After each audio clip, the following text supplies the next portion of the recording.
Hey friends, I'm Scott, and I'm going to use the GitHub Copilot CLI here in Windows or on Linux with WSL or your Linux machine or on a Mac. And I'm going to configure an MCP server. Now, MCP, Model Context Protocol, is kind of like USB for AI. You can plug stuff into it. And I've got one for Aspire, which is an orchestrator. I've got one for Microsoft Learn that gives us access to documentation. I've got one for Playwright that lets me talk to the browser. Lots and lots and lots of great MCP servers out there. Now, one of my favorites is from Context 7. Now, Context 7, let me go ahead and bring that up over here, has got this great dashboard filled with tons of up-to-date documentations for your AI. Now, in this case, I'm going to be working on the administrative backend, the dashboard for my podcast, and it's written in Next.js. So I might want to install Context 7 so that it'll get access to the Next.js documentation.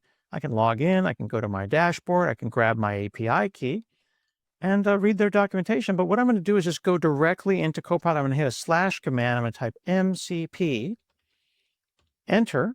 Now it shows me those configured MCP servers. I'm going to go ahead and just to add a server, and then we'll just call this one Context 7.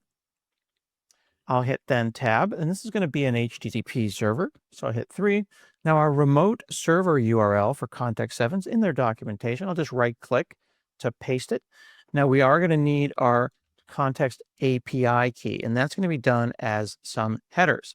And that's going to require a little bit of JSON, just a name value pair there in JSON, and it'll look kind of like this. Now my key, I'm going to grab, and we'll erase your API key, and we'll drop that in instead. And we'll allow all of the tools that are available to us with Context 7. And I'll hit Control S. Now Context 7 is available right there.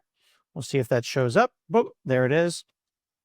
Changes taking effect immediately. I don't even have to restart anything. So we'll go ahead and hit Q. Hey, let's go ahead and do an ASCII architecture diagram for this application and make sure that we're using all the latest documentation. You might want to look at Context 7 because this is a Next.js application. That's my dictation application called Handy. Sometimes it catches my my speech impediment there. All right, so let's go and see what it says. Now, I happen to be using Claude Opus 4.5 here, and we're going to go and resolve the Context 7 library ID. So it's talking already to Context 7, and it's asking it what libraries does it have available and whether or not it needs information. Look, it's looking at TypeScript and JavaScript. It's exploring our tools directory. It's looking at the source code. It's making a decision about what Context 7 has to offer, and it's building a ASCII architecture diagram. It recognizes my middleware. It's starting to draw all of that. And if you take a look at one of my other videos, I actually go and share that as a gist, which is pretty cool with the /share command. Now I can go and do that MCP both at the command line, or if I want, I can just copy paste the JSON directly into .copilot and do the MCP config.json. So you can do that as well. Let's take a look at what our architecture diagram looks like. There we go.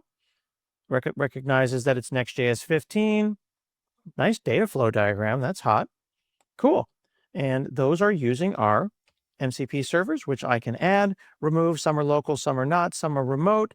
And I could even disable them and leave them there and bring them back later if I felt like it. That is MCP servers with GitHub Copilot CLI. Thanks very much. You can check it out at copilot.github.com.